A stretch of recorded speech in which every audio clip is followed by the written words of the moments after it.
Harrielle Monroe poured her heart into caring for others as a dedicated nurse, working endless shifts while hiding her own exhaustion and pain behind professional smiles.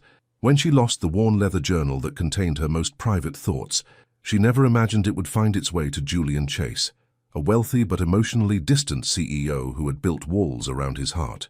Her raw, honest words about the toll of healing others awakened something in Julian he thought was dead, the ability to truly feel and connect. What began as a chance encounter through a lost journal became a journey of two wounded souls learning to heal each other across the divide of their different worlds. Before we start this story, comment below from where you are watching us. The fluorescent lights of Atlanta Memorial Hospital buzzed overhead as Harrielle Monroe rushed down the hallway. Her sneakers squeaked against the polished floor as she checked her watch. 10 minutes into her second shift of the day, and she was already falling behind. "Harrielle, room 12 needs you," called Martha, the head nurse, her gray hair pulled back in a tight bun. "The patient's blood pressure is dropping." Without a word, Harrielle nodded and changed direction. At 28, she'd been working at the hospital for 6 years, but lately, each day felt heavier than the last. Her dark curls were pulled back in a messy ponytail, and the circles under her eyes told the story of too many double shifts. In room 12, Mr. Peterson lay still, his breathing shallow. The machines beeped steadily, but Harrielle knew from experience that the rhythm wasn't right. She checked his vitals and immediately called for the doctor.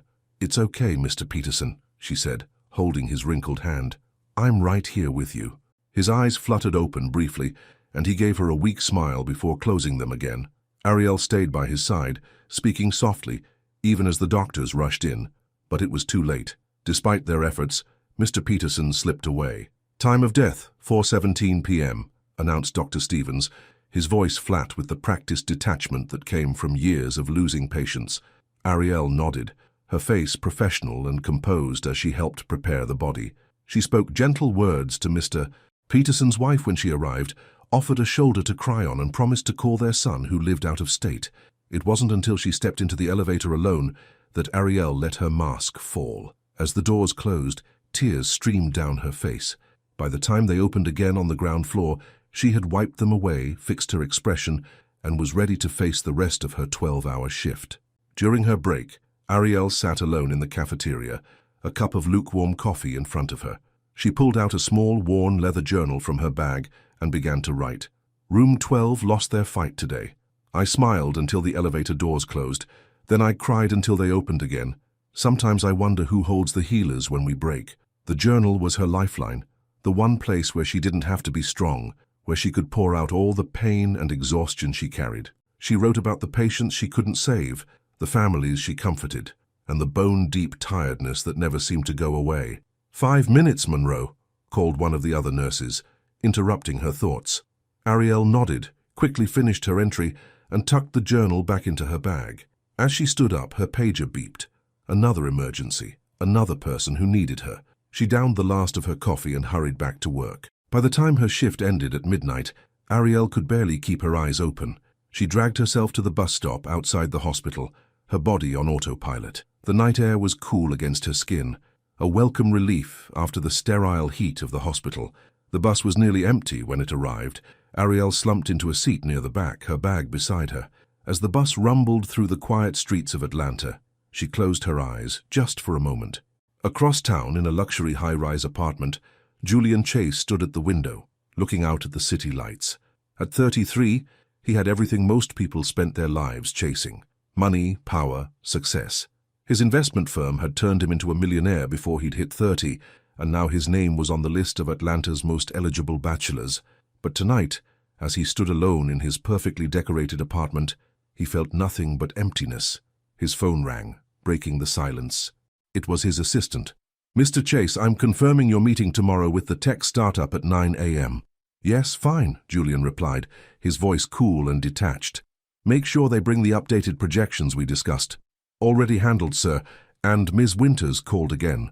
She wanted to know if you'd be attending the charity gala next weekend." Julian frowned. He'd been on 2 dates with Vanessa Winters, the daughter of a business associate. She was beautiful, accomplished, and as emotionally unavailable as he was, the perfect match according to his friends. But the thought of another evening of shallow conversation made him feel tired. "Tell her I'll be out of town," he said finally. After ending the call, Julian loosened his tie and poured himself a glass of expensive scotch. This was his life. Work, social obligations, meaningless relationships. He'd built an empire but had no one to share it with. The next morning, Julian was in his sleek black car headed to a meeting when the engine made a strange noise and suddenly died. He pulled over to the side of the road and called his assistant. "The car broke down. Get someone to come fix it," he ordered, checking his watch. "And reschedule my morning meetings. I'll be late." Julian looked around. He was in a part of town he rarely visited, surrounded by ordinary people rushing to ordinary jobs. For a moment he felt a strange curiosity about their lives. On a whim, he decided to take the bus that was approaching rather than wait for a car service. The bus was crowded with morning commuters. Julian, dressed in his perfectly tailored suit, felt out of place.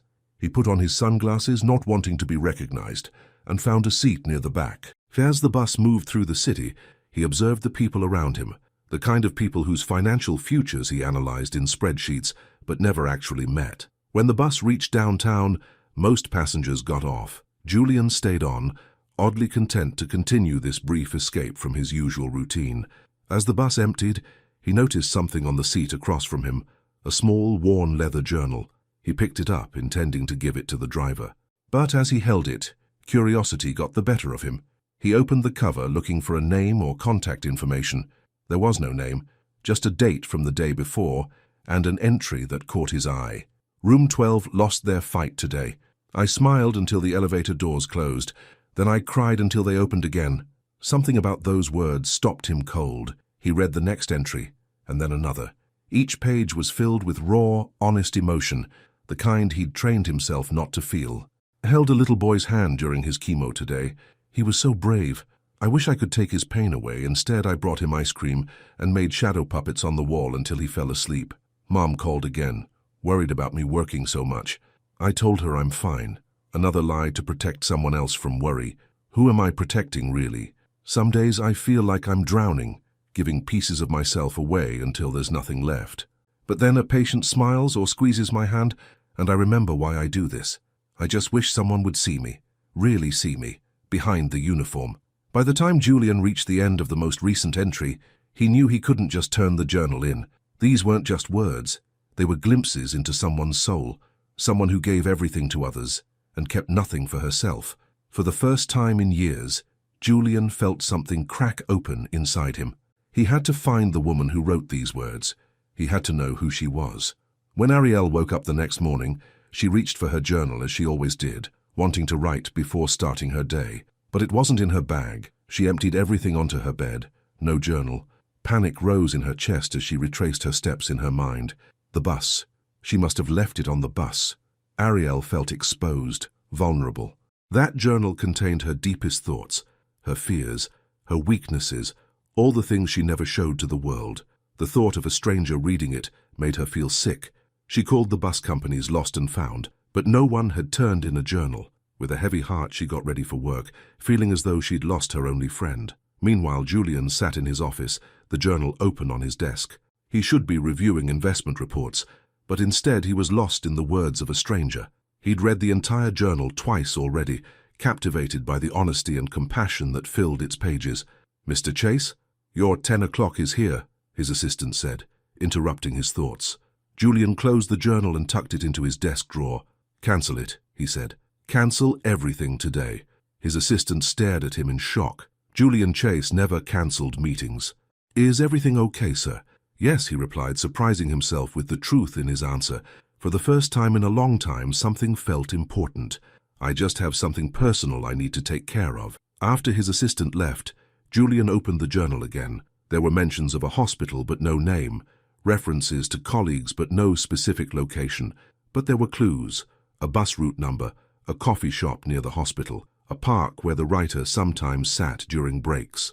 It wasn't much, but for a man who'd built his fortune finding valuable needles in haystacks of data, it was enough to start with. Julian had no idea what he would say when he found her, or why it suddenly mattered so much. He only knew that somehow the words in this journal had awakened something in him that he thought had died long ago, the ability to feel. And Ariel, starting another long shift at the hospital, had no idea that her lost journal had found its way into the hands of someone who was now determined to find her. She only knew that she felt strangely exposed without it, as if a protective shield had been stripped away. As she moved from room to room, checking vitals and administering medications, she put on a brave face, but inside, she felt more alone than ever, unaware that her words had already begun to change someone else's life. Julian Chase had never been the type of man to chase after anyone. People came to him for investments, for business opportunities, for his attention. But now, here he was, riding city buses across Atlanta, searching for a woman he'd never met. He started with the bus route number mentioned in the journal. For 3 days straight, he rode the same route at different times, wearing casual clothes and sunglasses to avoid being recognized. He studied each passenger's face, looking for someone who might match the person behind the words he'd read. On the 4th day, Julian decided to try a different approach. The journal mentioned a coffee shop near the hospital, where the writer often stopped before her shifts. There were references to several hospitals in the entries, but one appeared most frequently, Atlanta Memorial. The coffee shop wasn't hard to find. Just across from the hospital entrance, the daily grind was small but busy, filled with hospital staff grabbing quick caffeine fixes between shifts. Julian ordered a coffee and sat at a table near the window, watching people come and go. Nurses in scrubs, doctors with stethoscopes around their necks, administrative staff in business casual attire. None of them seemed to be the woman he was looking for. After 3 hours, Julian left, frustrated but not discouraged. The next day he came back and did the same thing, and the next day and the day after that. Meanwhile, Ariel was struggling without her journal. For years it had been her emotional outlet, the one place she could be completely honest. Without it, she felt the weight of her job pressing down on her even more heavily. "You look tired," said Dr. Wilson, an older doctor who had always been kind to her. "More than usual, I mean." Ariel forced a smile. "I'm fine. Just didn't sleep well last night." Dr. Wilson didn't look convinced but didn't push the issue. "Well, take care of yourself, Ariel. You're no good to your patients if you burn out." Ariel nodded, but as soon as the doctor walked away, her smile faded. That was the problem. Everyone saw her as a caregiver, someone who existed to take care of others. No one seemed to notice that she was drowning. After her shift, Ariel stopped at the daily grind for her usual coffee. As she waited in line, she didn't notice the man sitting by the window watching her with growing interest. Julian had been about to leave when Ariel walked in. Something about her caught his attention immediately. The way she stood, shoulders slightly slumped as if carrying an invisible weight. Her dark curls were pulled back in a messy ponytail, and she wore blue scrubs under a light jacket. She looked exhausted, but still managed a genuine smile for the barista. He watched as she ordered her coffee, and then sat alone at a small table, staring out the window with a distant look in her eyes. There was something about her that matched the voice in the journal, a quiet strength combined with a profound sadness. Julian wanted to approach her, to ask if she was the one who had written those words that had moved him so deeply. But what would he say? How could he explain that he had read her most private thoughts, that he had been searching for her like some kind of stalker? Before he could decide what to do, Ariel finished her coffee and left. Julian followed her at a distance, watching as she boarded the same bus route mentioned in the journal. His heart raced. It had to be her. The next day, Julian went to Atlanta Memorial Hospital. He couldn't just walk in and start asking for a nurse whose journal he'd found. That would raise too many questions. Instead, he went to the hospital administration office and asked to make a donation. "That's very generous, Mr. Chase," said the hospital administrator, clearly impressed by the large sum Julian was offering. "Is there a particular department you'd like the donation to go toward?" Julian thought quickly. "The nursing staff. So I'd like it to go toward programs supporting the nursing staff. They're the backbone of the hospital, aren't they?" The administrator agreed enthusiastically and suggested a tour of the facilities. Julian accepted, hoping to catch a glimpse of Ariel. As they walked through the hospital corridors, Julian observed the nurses at work. He saw the tired eyes behind professional smiles, the hurried meals eaten while standing, the emotional toll of caring for the sick and dying. The journal entries he'd read were coming to life before his eyes. They were passing by the pediatric oncology ward when Julian saw her. Ariel was sitting next to a young boy's bed, making shadow puppets on the wall. The child was laughing despite the IV attached to his arm and his clearly fragile condition. "Who is that, nurse?" Julian asked, trying to keep his voice casual. "Oh, that's Ariel Monroe," the administrator replied. "One of our best. The patients adore her, especially the children." Julian watched as Ariel continued entertaining the boy, her smile warm and genuine. When she stood to check his IV, her face changed briefly, a flash of sadness that she quickly masked. It was exactly as she'd described in her journal, smiling for others while carrying her own pain. After the tour, Julian thanked the administrator and left the hospital. He now had a name, Ariel Monroe, and a confirmation that she was indeed the author of the journal, but he still didn't know how to approach her. That evening, Ariel finished another exhausting shift. 2 of her patients were in critical condition, and she'd spent hours comforting a family whose mother had just been diagnosed with terminal cancer. As she walked out of the hospital, all she wanted was to go home, take a hot shower, and collapse into bed. It was raining, a steady downpour that matched her mood. She stood under the hospital's covered entrance waiting for the bus, too tired to even be bothered by the weather. Julian had been waiting in his car, watching the hospital entrance. When he saw Ariel standing alone in the rain, something pushed him to act. He got out of his car and walked toward her, heart pounding. "Excuse me," he said, standing a respectful distance away. "Are you Ariel Monroe?" Ariel looked at him warily. He wasn't a patient or a family member. She would have remembered him. Tall, with dark hair and expensive clothes, he looked out of place at the public hospital. "Yes," she replied cautiously. "Do I know you?" Julian took a deep breath. "No, you don't. But I think I found something that belongs to you." He reached into his jacket and pulled out the worn leather journal.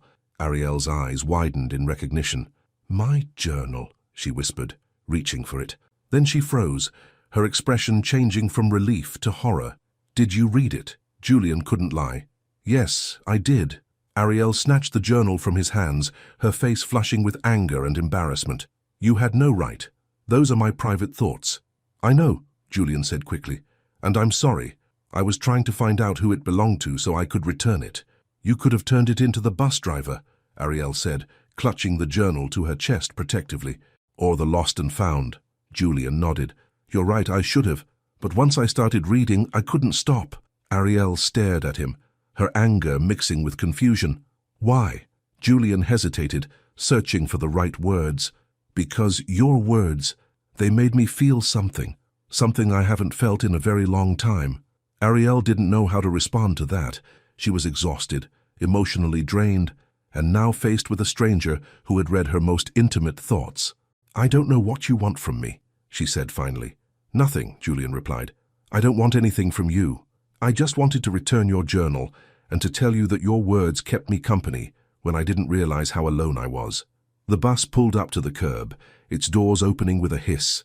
Ariel looked from Julian to the bus and back again. "That's my bus," she said. Julian nodded. "Of course, I won't keep you." Ariel stepped toward the bus, then paused and turned back. "Thank you for returning it." "You're welcome, Ariel," Julian said. He reached into his pocket and pulled out a business card. "If you ever want to talk to someone who doesn't need you to be strong, I'm here." Ariel took the card without looking at it and boarded the bus. As it pulled away, Julian stood in the rain watching until it disappeared from view. That night, Ariel sat on her bed, the journal open in her lap, Julian's business card in her hand. Julian Chase, CEO of Chase Investments. A quick internet search had revealed that he was one of Atlanta's wealthiest men, a financial genius who had made millions in tech investments. What could someone like him possibly want with someone like her? And why had her journal affected him so deeply? She flipped through the pages, wondering which entries he had read, which parts of her soul had been exposed to this stranger. It made her feel vulnerable, but also strangely seen for the first time in years. Across town, Julian sat in his penthouse apartment, unable to focus on work. His mind kept returning to Ariel, the surprise in her eyes when he'd returned the journal, the way she'd clutched it protectively, the exhaustion evident in every line of her body. He'd expected to feel closure after returning the journal, but instead, he felt more connected to her than ever. He wanted to know more about her, to understand the woman behind the words that had moved him so deeply. The next day, Ariel was checking on a patient when she was called to the nurse's station. "Delivery for you," said Martha, the head nurse, eyeing a large bouquet of wildflowers on the counter. Ariel was surprised. She never received flowers at work. She plucked the small card from among the blooms. "One flower for each entry that moved me. Take one breath just for you today." "Julian."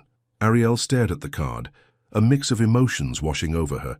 Part of her was still angry that he had read her journal, But another part was touched by the gesture. "Secret admirer?" Martha asked with a knowing smile. "No," Ariel replied quickly. "Just someone returning a favor." For the rest of her shift, Ariel found herself thinking about Julian. Who was this man who had gone to such lengths to find her? Who had read her most private thoughts and, instead of judging her, had been moved by them? A week passed, and Ariel didn't call the number on Julian's card. But she couldn't stop thinking about him. Every day she found herself looking for him in the hospital corridors, in the coffee shop, on the bus. But he didn't appear again. Julian, meanwhile, was fighting an internal battle. He wanted to see Ariel again, to talk to her properly, but he also knew that he had invaded her privacy and that pushing for contact might only make things worse. So he waited, hoping she would call. After 10 days of silence, Julian decided to take a chance. He went back to the hospital, not to find Ariel but to follow through on his donation. He met with the hospital board, discussed programs to support nursing staff, and arranged for a new relaxation area to be built for them. As he was leaving the meeting, he saw Ariel at the end of the corridor. She was speaking softly to an elderly patient, her hand gently resting on the woman's shoulder.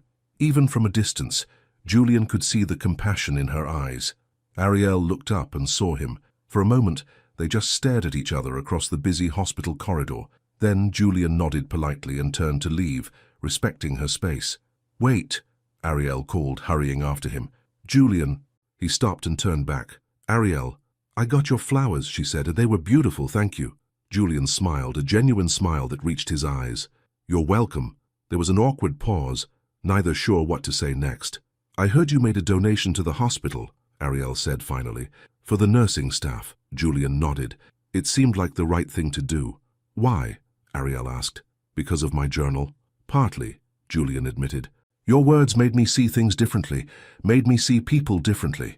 Ariel studied him, trying to reconcile this thoughtful man with the wealthy CEO she'd read about online. "I don't understand what you want from me." Julian shook his head.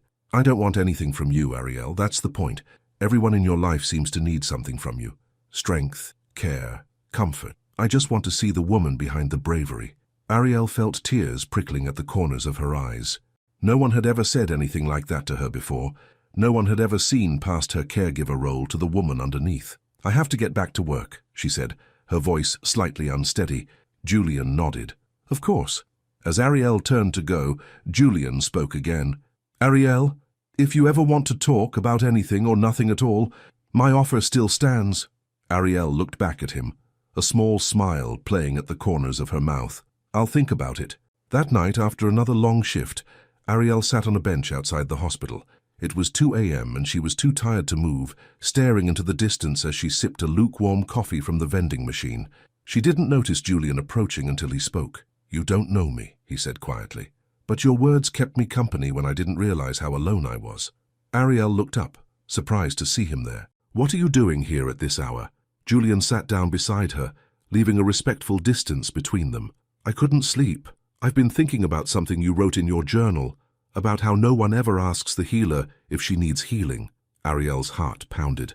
Those words had been written in a moment of deep vulnerability. "So I'm asking," Julian continued, "are you okay, Ariel? Really okay?" No one had asked her that question in a long time, not in a way that invited an honest answer. Ariel felt something break inside her, a wall she'd built to protect herself from her own pain. "No," she whispered, her voice catching. "I'm not okay.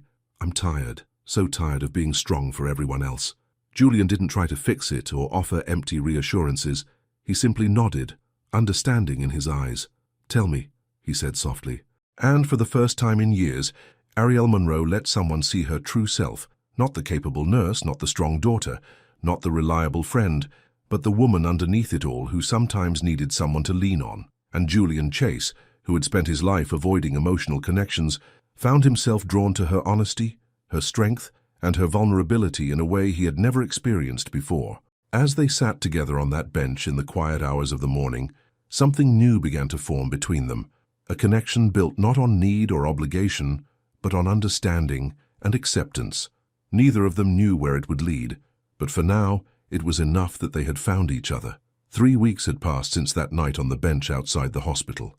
Ariel and Julian had been meeting regularly, sometimes for coffee before her shifts, sometimes for late-night conversations after she finished work. They had fallen into an easy rhythm, something neither of them had expected. Today, Julian waited at their usual table at the daily grind, 2 coffees already ordered, a simple black coffee for himself and a caramel latte for Ariel. He checked his watch. She was running late, which wasn't unusual. Hospital emergencies didn't stick to schedules. When she finally rushed in, hair windblown and cheeks flushed, Julian couldn't help but smile.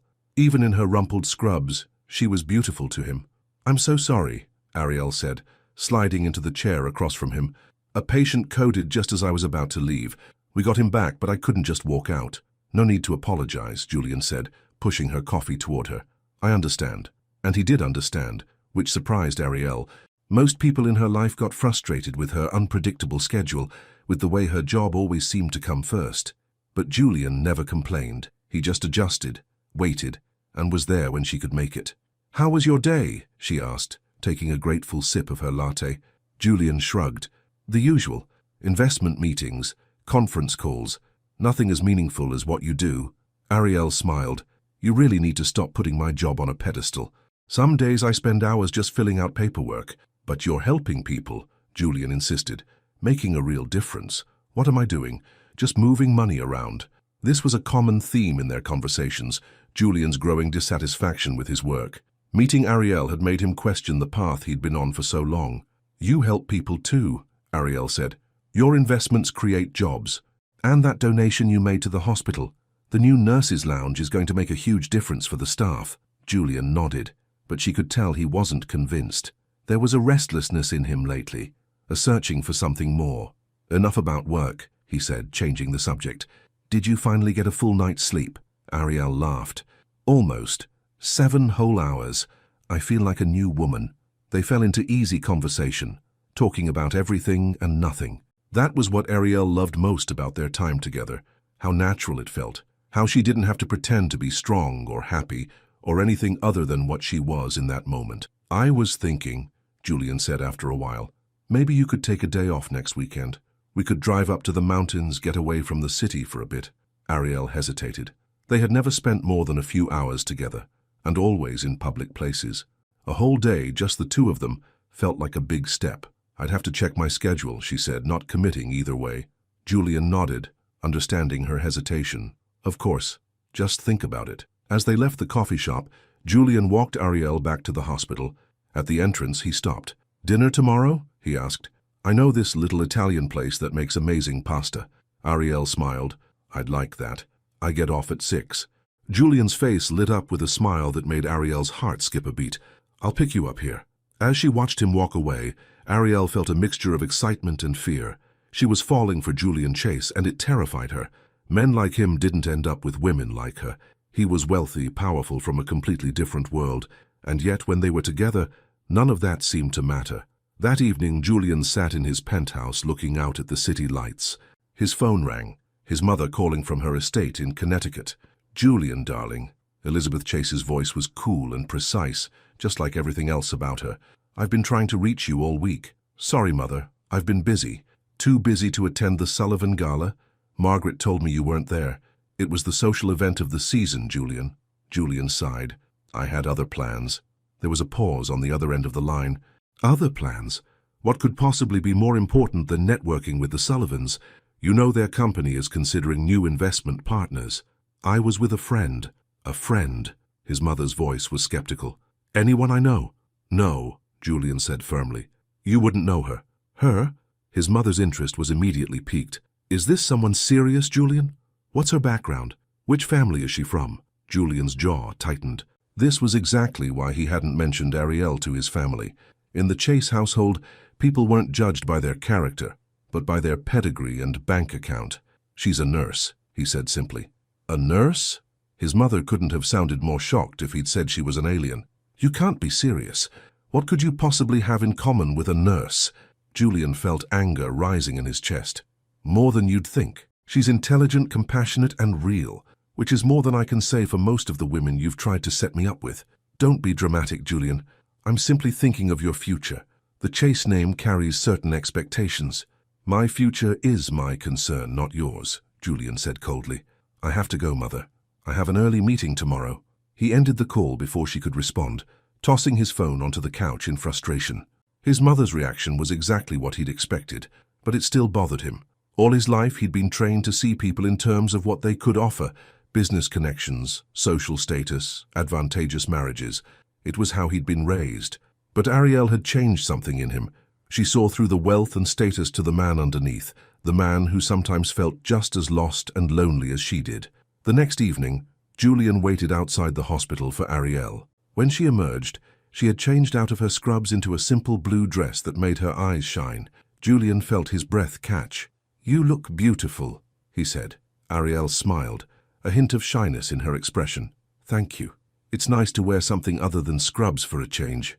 The Italian restaurant was small and intimate, tucked away on a side street. The owner greeted Julian by name and led them to a quiet corner table. "You come here often?" Ariel asked as they sat down. Julian nodded. "It's one of the few places in the city where I can just be myself. Mario doesn't care that I'm Julian Chase of Chase Investments. He just cares that I appreciate his food." They ordered wine, and as they waited for their meal, the conversation flowed easily. Ariel told Julian about her childhood in a small town outside Atlanta, where her mother had worked as a teacher and her father as a mechanic. "They always wanted me to be a doctor," she said with a small laugh. "But I like the idea of nursing better. More direct patient care, less paperwork. At least that's what I thought before I actually became a nurse." Julian smiled. "And now I know it's still the right choice for me, even with the paperwork. I love being there for people at their most vulnerable moments. It's just, sometimes it takes a toll." Julian reached across the table and took her hand. "You give so much of yourself to others." "Who takes care of you, Ariel?"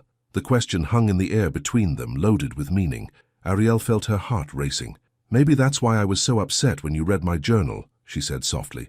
"It was the one place where I took care of myself, where I could be honest about how I felt." Julian squeezed her hand. "I'm sorry about that.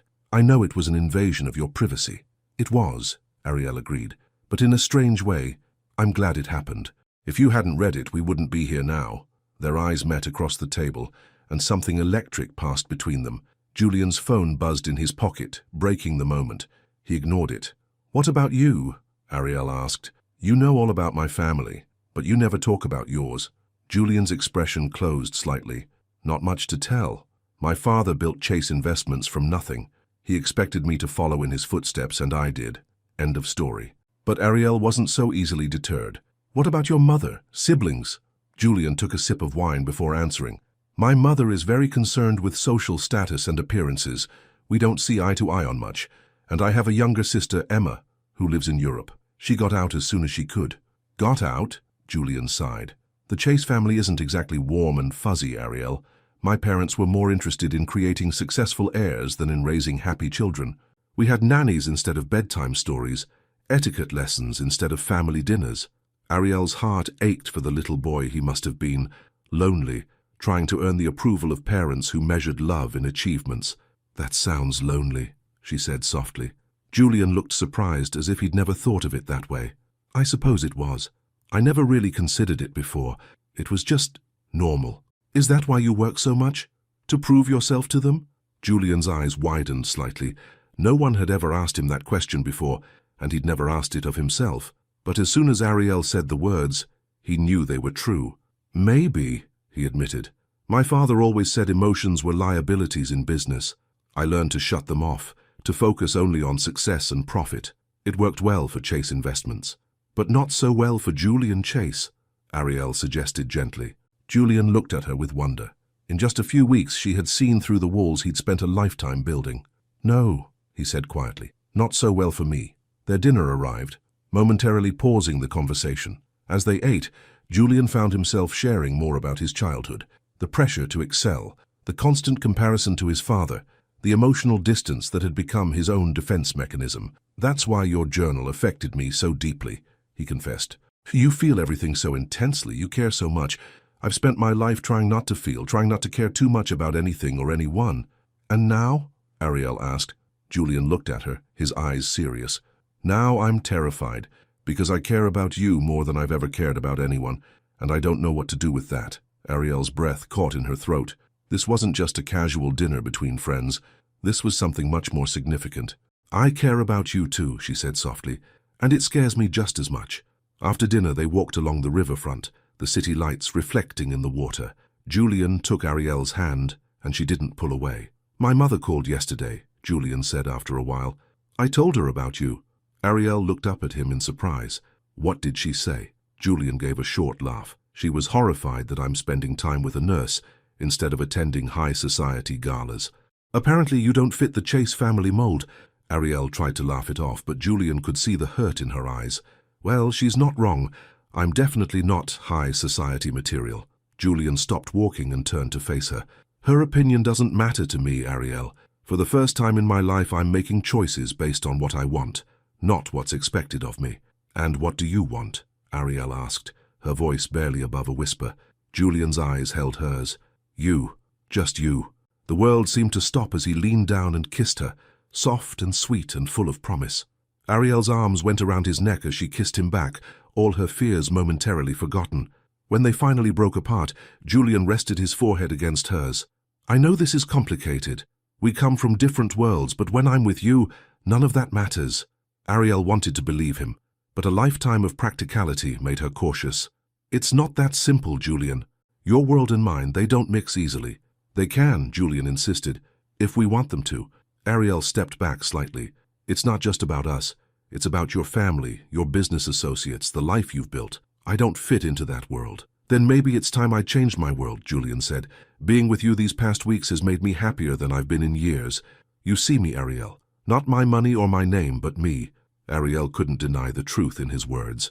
When they were together, it wasn't about his wealth or her job. It was just two people connecting on a level that transcended their different backgrounds. "I need time," she said finally. "This is all happening so fast." Julian nodded, understanding in his eyes. "Take all the time you need. I'm not going anywhere." He walked her home, and at her door he kissed her again, a gentle goodnight that held the promise of more to come. As Ariel watched him walk away, she felt both exhilarated and terrified.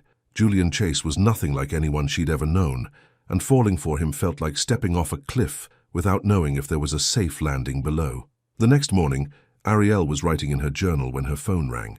It was her mother. "Ariel, honey, are you sitting down?" Her mother's voice sounded strained.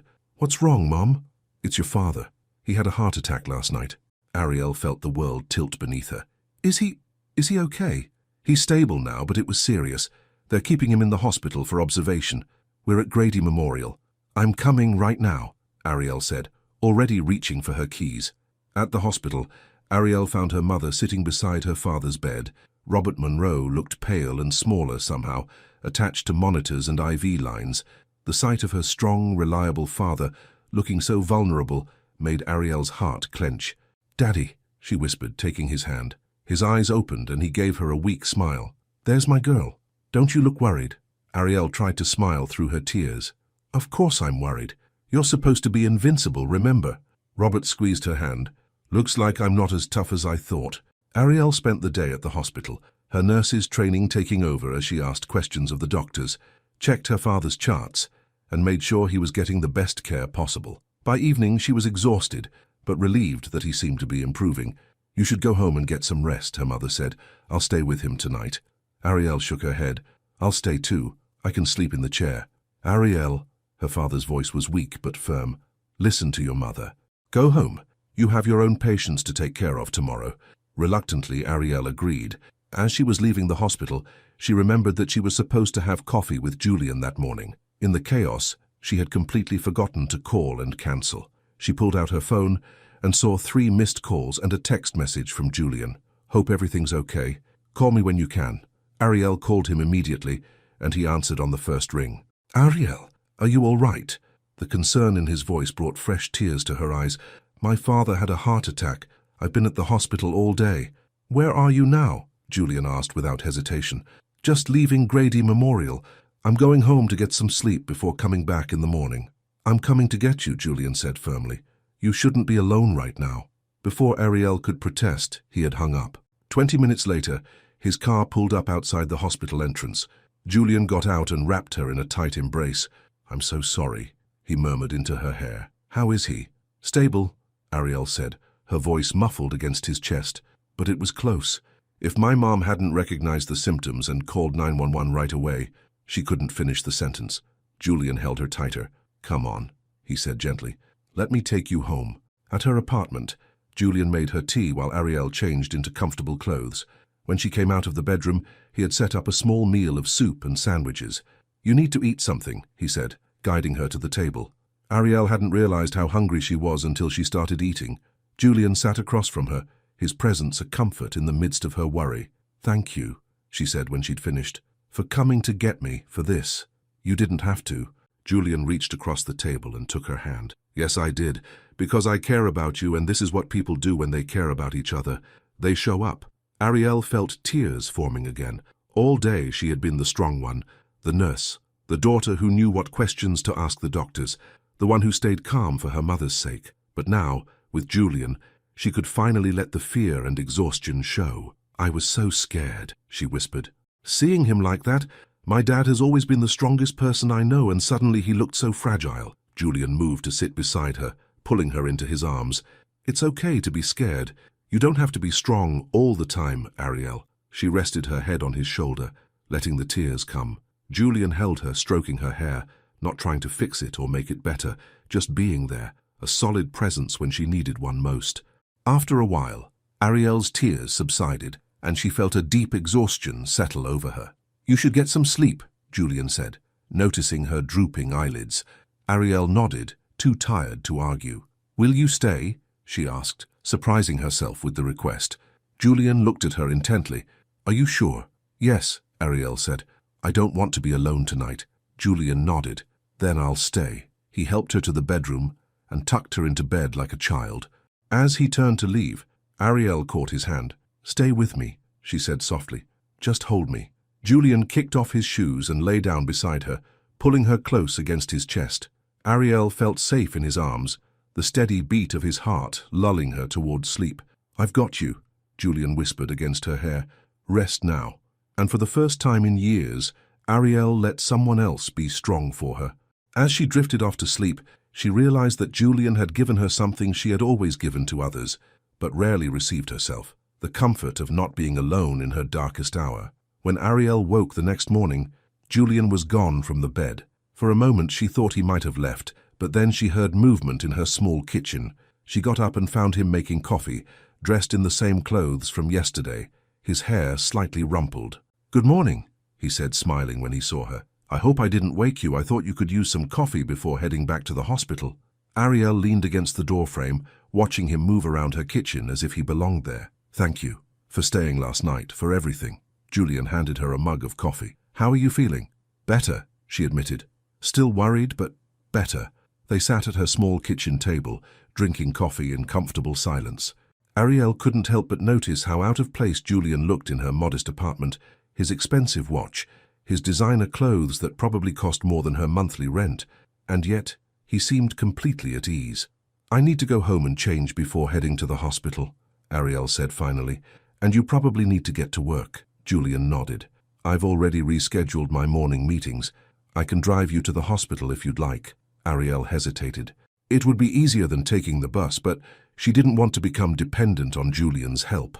That's okay. I can manage. Julian studied her face. You don't like accepting help, do you? Ariel sighed. I'm just used to taking care of myself and others. I know, Julian said softly, but sometimes it's okay to let someone take care of you too. Their eyes met, and Ariel felt something shift inside her. Maybe he was right. Maybe it was time to let someone in. Okay, she said. Her ride to the hospital would be nice.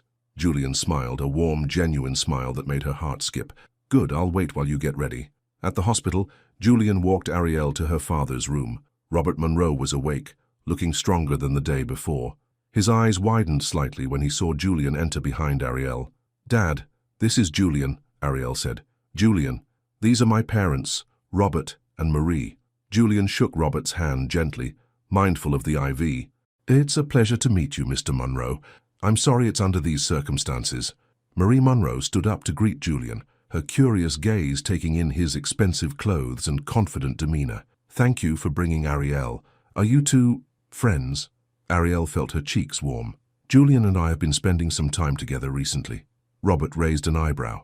Well, any friend of my daughter's is welcome here, though I'm not at my best for entertaining visitors. Julian smiled.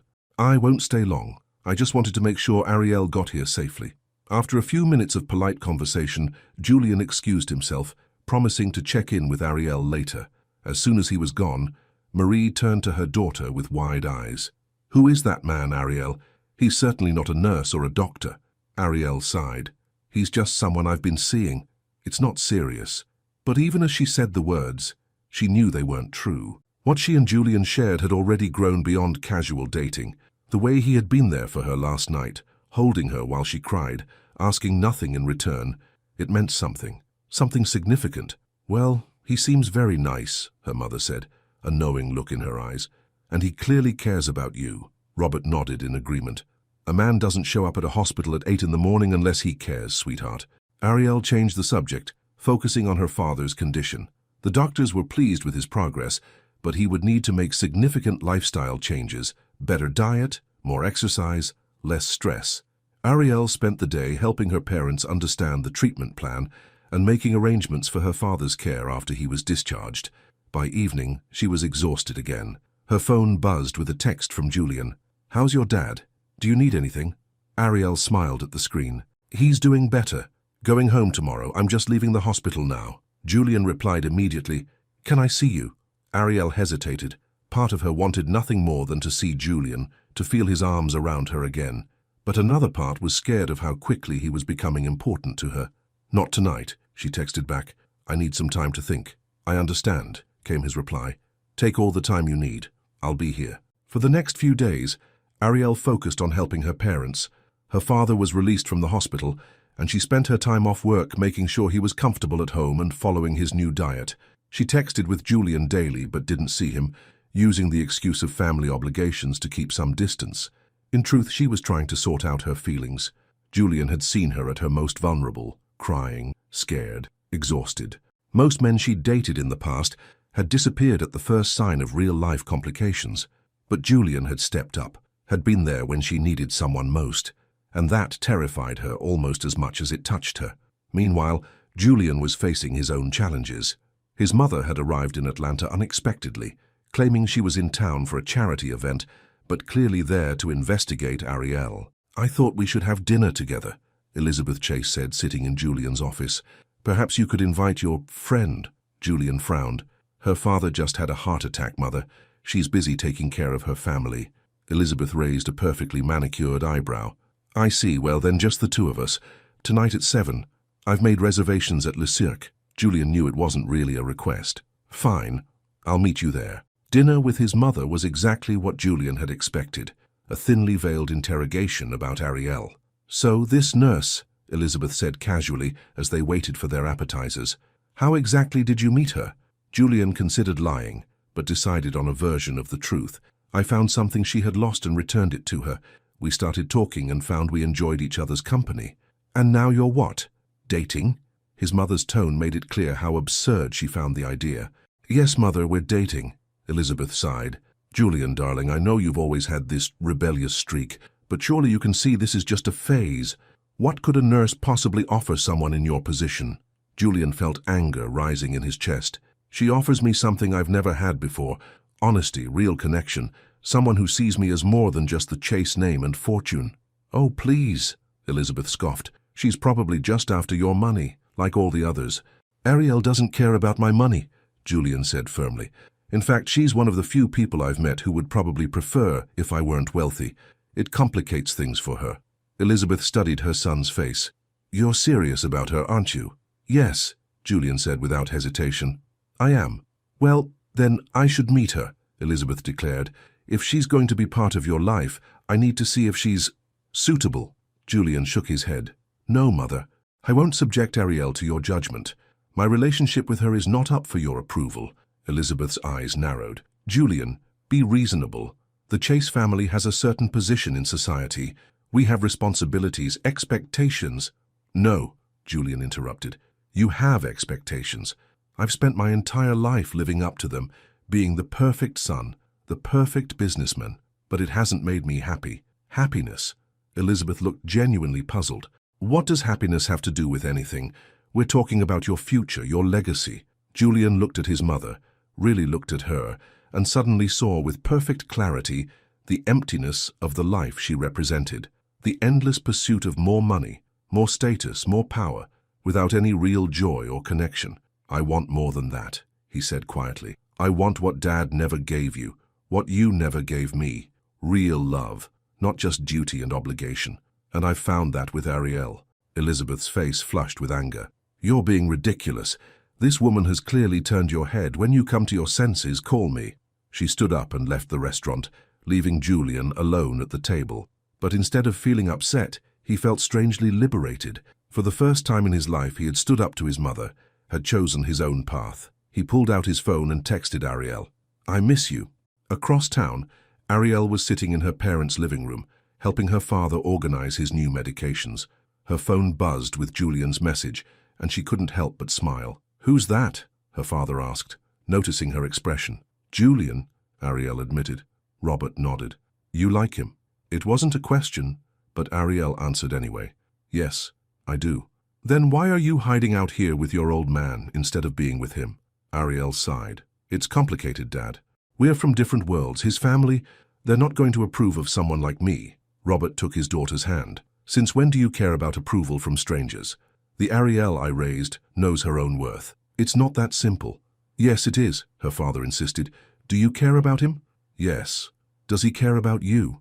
Ariel thought about how Julian had held her all night, asking nothing in return. "Yes, I think he does." "Then the rest is just details," Robert said firmly. "Life's too short to let fear stop you from being happy. Trust me, I just got a very clear reminder of that fact." Ariel looked at her father, always so strong, so certain. Even now, recovering from a heart attack, he seemed surer of her path than she was. "I'm scared, Dad," she admitted. "Not of his money or his family, but of letting someone in that much. I've always been the strong one, the one who takes care of others. With Julian, I'm vulnerable." Robert squeezed her hand. "Being strong doesn't mean never needing anyone, sweetheart. The strongest people know when to let others help them carry the load." Ariel's phone buzzed again with another text from Julian. "Can I see you tomorrow, please?" Looking at her father's encouraging smile, Ariel made her decision. "Yes," she texted back. "I'd like that." The next day, Julian picked Ariel up from her apartment. He looked different somehow. More relaxed, his usual perfect appearance slightly rumpled, as if he hadn't slept well. "Are you okay?" Ariel asked as they walked to his car. Julian nodded. "I had dinner with my mother last night. It didn't go well." "I'm sorry," Ariel said, meaning it. Despite everything he'd told her about his family, she knew they were still important to him. "Don't be," Julian said, surprising her. "It was actually liberating. I finally told her that I was going to live my life on my terms, not hers." He opened the car door for Ariel, but paused before she got in. "And a big part of those terms is you, Ariel, if you'll have me." Ariel's heart skipped a beat. "Where are we going today?" "I thought we'd drive up to the mountains," Julian said. "Get away from the city for a bit. If that's okay with you?" Ariel smiled. "That sounds perfect." The drive out of Atlanta was peaceful. As the city gave way to rolling hills and then the mountains, Ariel felt the tension of the past few days melting away. Julian drove with one hand on the wheel, the other holding hers. They stopped at a small overlook, the city visible in the distance. Julian spread a blanket on the ground, and they sat together looking out at the view. "I've been thinking a lot these past few days," Julian said after a while, "about my life, about what I really want." Ariel turned to look at him. "And what do you want?" "For the longest time I didn't know," Julian admitted.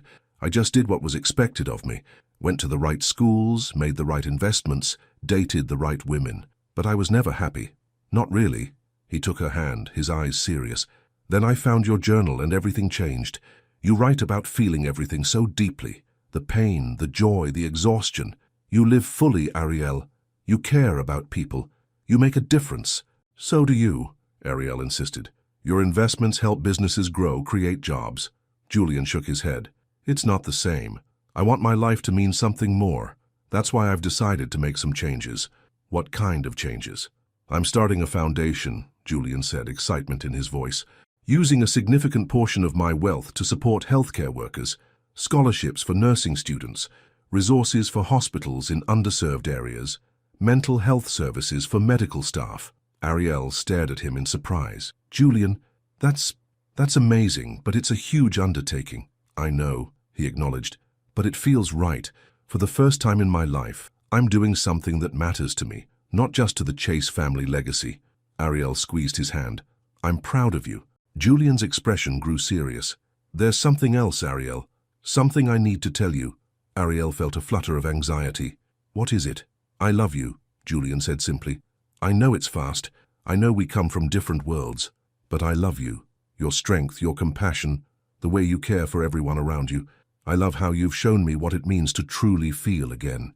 Ariel felt tears forming in her eyes. No one had ever seen her so completely, had valued not just what she did, but who she was. I love you too, she whispered. And it terrifies me. Julian gently wiped a tear from her cheek. Why does it scare you? Because I've never needed anyone before, Ariel admitted. I've always been the strong one, the one others lean on. But with you, I want to lean too. I want to let you in, and that makes me vulnerable in a way I've never been. Julian pulled her close. That's not weakness, Ariel, that's trust, and I promise you I will never take that trust for granted. They stayed on the mountain until sunset, talking about their dreams, their fears, their hopes for the future. As the sky turned from blue to gold to deep purple, Julian held Ariel in his arms, her back against his chest. I never thought I could be this happy, he murmured against her hair. Thank you for showing me what I was missing. Ariel turned in his arms to face him. Thank you for seeing me, really seeing me when I thought I was invisible. Their kiss was gentle at first, then deeper, filled with all the emotions they'd been holding back. When they finally broke apart, both were breathless. We should head back, Julian said reluctantly. It's getting late. The drive back to Atlanta was quiet, both lost in their own thoughts. When they reached Ariel's apartment, Julian walked her to the door. When can I see you again? He asked. Ariel smiled. Tomorrow, I'm off work. Julian nodded. Tomorrow. He kissed her goodnight, a kiss that held the promise of many more to come. 2 months later, Ariel sat in the new nurses' lounge at Atlanta Memorial Hospital, taking a rare break during her shift. The room was comfortable and peaceful. Julian's donation had transformed the once cramped, dreary space into a true sanctuary for the staff. Her phone buzzed with a text from Julian. Page 47. It's still my favorite. Ariel smiled and pulled out her journal, the same worn leather book that had started their journey together. She flipped to page 47, reading the words she'd written months ago, before she even knew Julian existed. I hope one day someone loves me enough to ask, when do you rest? And then gives me silence and softness to do just that. As she closed the book, her phone buzzed again. Are you off at 8? I'll be waiting outside. Yes, she texted back. Long day. Tired. His response came immediately. Perfect. I have plans for us. Ariel wondered what Julian had in mind. In the 2 months they'd been together, he had shown her a side of life she'd never experienced. Quiet dinners at exclusive restaurants, weekends at his lake house, even a surprise trip to New York. But he had also embraced her world. Game nights with her friends, Sunday dinners with her parents, quiet evenings in her small apartment. They had found a balance, a way to bridge their different worlds that felt right for both of them. At 8 p.m., Ariel walked out of the hospital, exhausted after a difficult shift. Julian was waiting as promised, leaning against his car. When he saw her, his face lit up with a smile that still made her heart skip. Rough day? He asked, taking her bag. Ariel nodded. Lost a patient we've been treating for months. A little girl. It was hard. Julian pulled her into a gentle embrace. I'm sorry, what do you need right now? That was what she loved most about him. He always asked what she needed, never assuming he knew better than she did. Just quiet, Ariel said. Just some peace. Julian nodded. I know just the place. He drove them to his penthouse apartment, a place that had once intimidated Ariel, but now felt almost like a second home. When they arrived, Julian led her inside. The lights were dimmed, and the large living room had been transformed. A blanket and pillows were arranged on the floor, surrounded by softly glowing candles. A tray with tea and some simple food sat nearby. What's all this? Ariel asked. Julian took her hand. Page 47, he said simply. You hope someone loves you enough to ask when you rest, and then gives you silence and softness to do just that. Tears filled Ariel's eyes. Julian, I don't want to take anything from you tonight, he said softly. I just want to be where you feel safe enough to fall asleep. Ariel let him lead her to the blanket nest. She kicked off her shoes and sat down, Julian beside her. He poured her a cup of tea and then simply held her, not asking for conversation, not needing her to be anything other than exactly what she was in that moment, tired, sad, and in need of rest. As Ariel leaned against Julian's chest, listening to the steady beat of his heart, she marveled at how far they had both come. He had learned to open his heart, to feel deeply, to connect, and she had learned that sometimes the strongest thing you can do is let someone else hold you up when you're too tired to stand. "I love you," she whispered into the quiet room. Julian pressed a kiss to the top of her head. "I love you too. Now rest. I've got you." And in that moment, surrounded by the silence and softness she had once only dreamed of, Ariel Monroe, the woman who had spent her life healing others, finally allowed herself to be healed. Outside, the city lights twinkled against the dark sky. Inside, two people who had once been strangers, connected by a lost journal and found hearts, held each other close, knowing that they had found something rare and precious. A love that saw them completely, that asked for nothing but offered everything, that healed even the deepest wounds. A love that, like the best medicines, came exactly when it was needed most.